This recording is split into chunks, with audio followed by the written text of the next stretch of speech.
Cool. Well, again, it's great to meet you. I'd love to begin our conversation with, 4 years ago, the pandemic began. It was quite a time. How did you survive the pandemic and how did it change you? That's a that's a big question. I think we'll probably need the whole half an hour to dig into that. Um, I was working. I might have had an advantage because I was working from home already before the pandemic started for about 5 years. So immediately there was probably no change for me when it started. I just continued doing what I was doing before. Um, what it was is where I think what I got exposed to is like how much time do we spend socializing with others, and when that time became available, how much of it there was. I remember going for like 4 hour walks with my dog because there was nothing else to do. Now, of course, there were a lot of horrible things happening in the world elsewhere, and I believe I just existed in a pocket of that opportunity to assess that situation. So let's get to the brass tacks of what you do for a living on a daily basis. I'm going to put you in front of a bunch of third graders at career day. One of the kids asks you, "Hey, what do you do for a living?" How do you answer them? Great question, Johnny. I'm assuming that person's name is Johnny. Yes. Um, I help people talk to other people every day.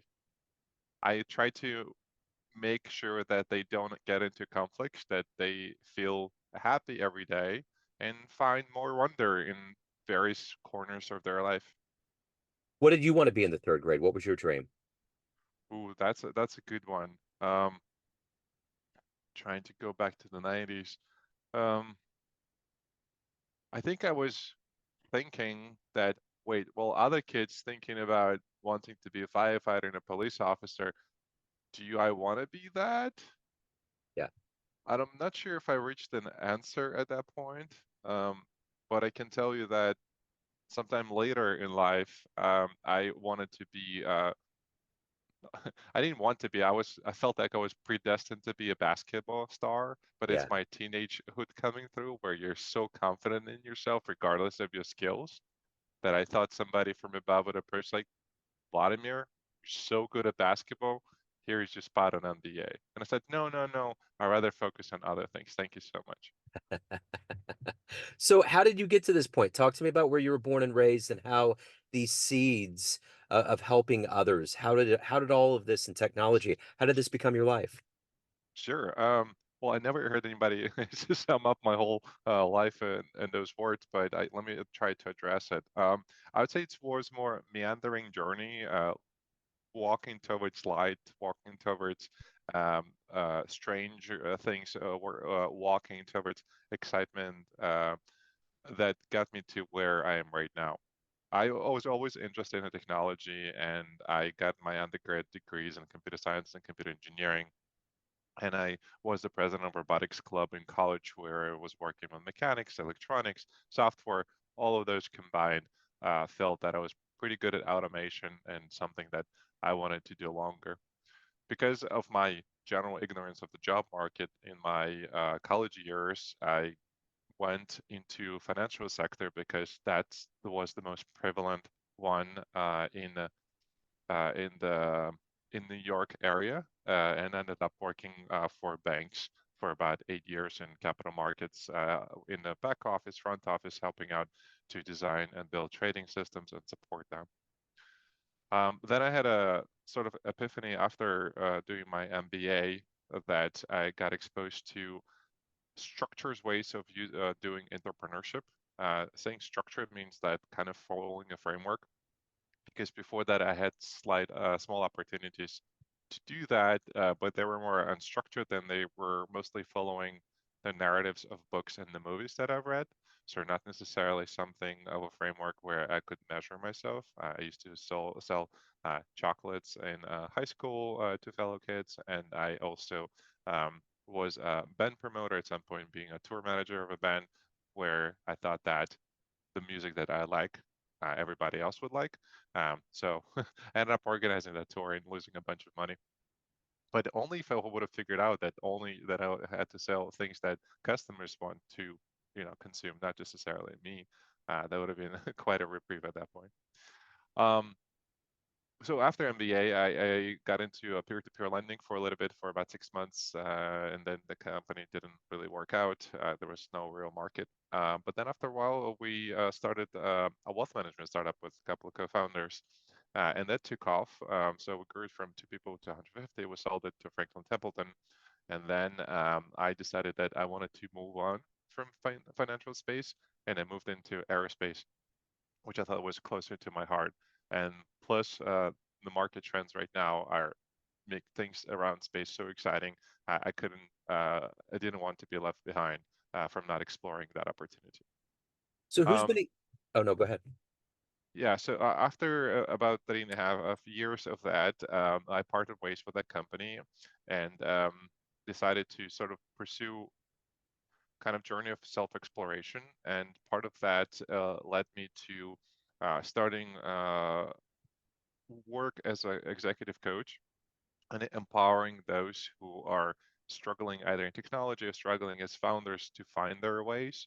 I have that experience and I try to channel some of it through my coaching, and going back to the emotional impact and emotion and feedback that I get from the sessions have kept me in the business, because it's very rewarding to hear somebody say to you or write to you how much you've helped them, even though I know I only ask questions, and they've a lot of times they've helped themselves, but it's still very rewarding to be part of that journey for those individuals.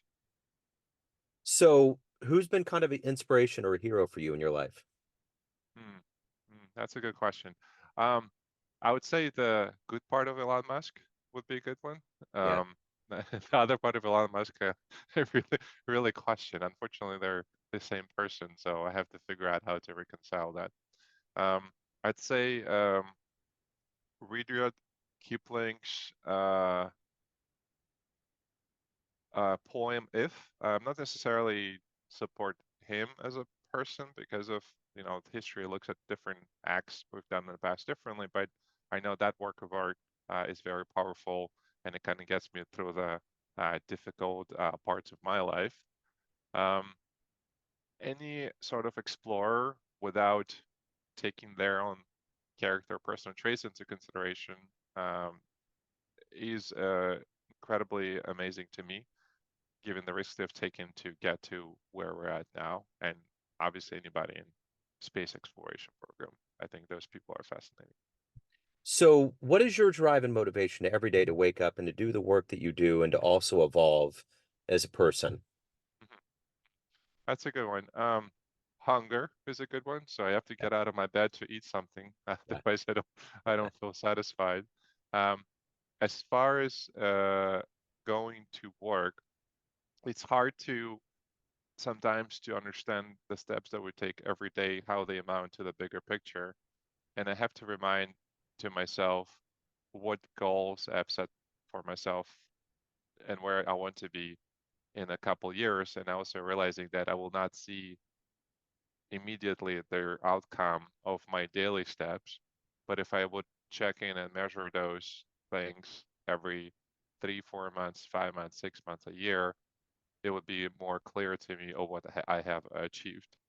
And I would say I'm trying to kind of go around my day scoring as many karma points as possible by either being good to people or doing good work, even though I might not feel the outcome of it right away.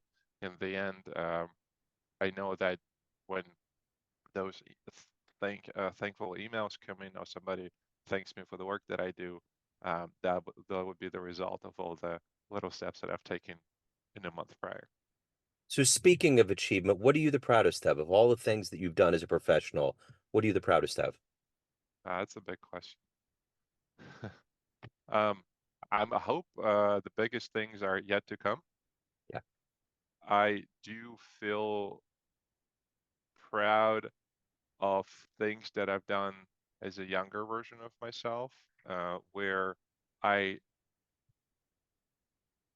learned the things which I wanted to learn despite the difficulties, um, despite the negative feedback, and I got what I needed out of it.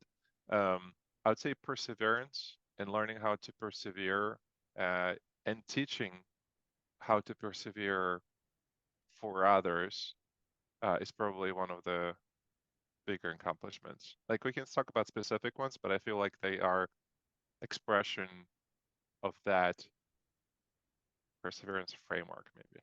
Yeah. So let me ask you this. If you had a dream tonight, ran into the 18-year-old version of you, you could Mm, give that young version of you a piece of advice based on the mm, life you've lived, the wisdom you've gained. What yeah. advice would you give that young version of you? Don't stay in big corporate for too long. Yeah. I'd say go and explore smaller companies because they will understand your mindset better. So everyone out there has a perception of you, family, friends, colleagues, but you run the show. What's your Yeah. perception of you? Who do you think you are?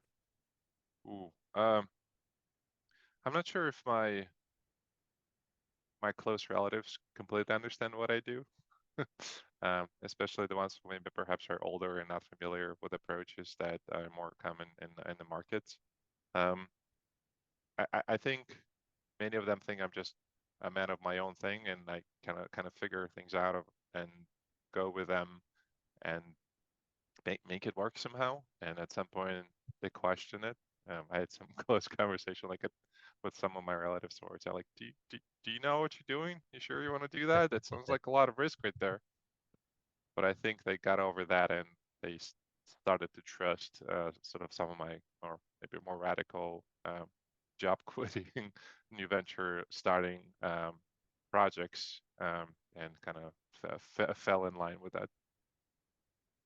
So if we get off this call and a time machine pulls up in front of your house and you can go anywhere Yeah, in history to see one human event or go into the future to see what's going on, where are you going to go?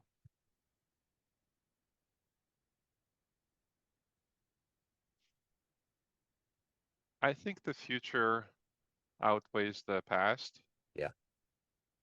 with the great hope that we have survived a civilization. I'll be curious to see what the world is going to look like in whatever the permissions are, 1,000, 2,000, 5,000, a million, even 50 years in the future. Yeah. Because I'm be curious where technology, human intellect, human idea, our life potential has ended up.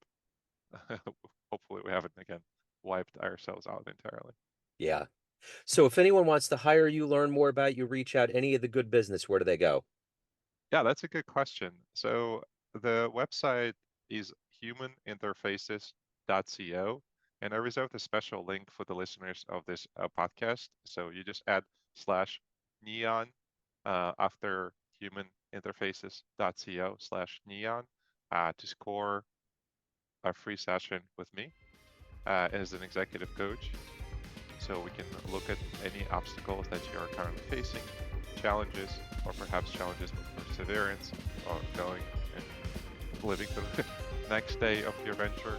I'm happy to host those sessions with you. Excellent, Vladimir. Thank you so much for your time, for your story, and opening up about it. I really appreciate it. Yeah, absolutely. Fantastic, Joe. Thank you. Best.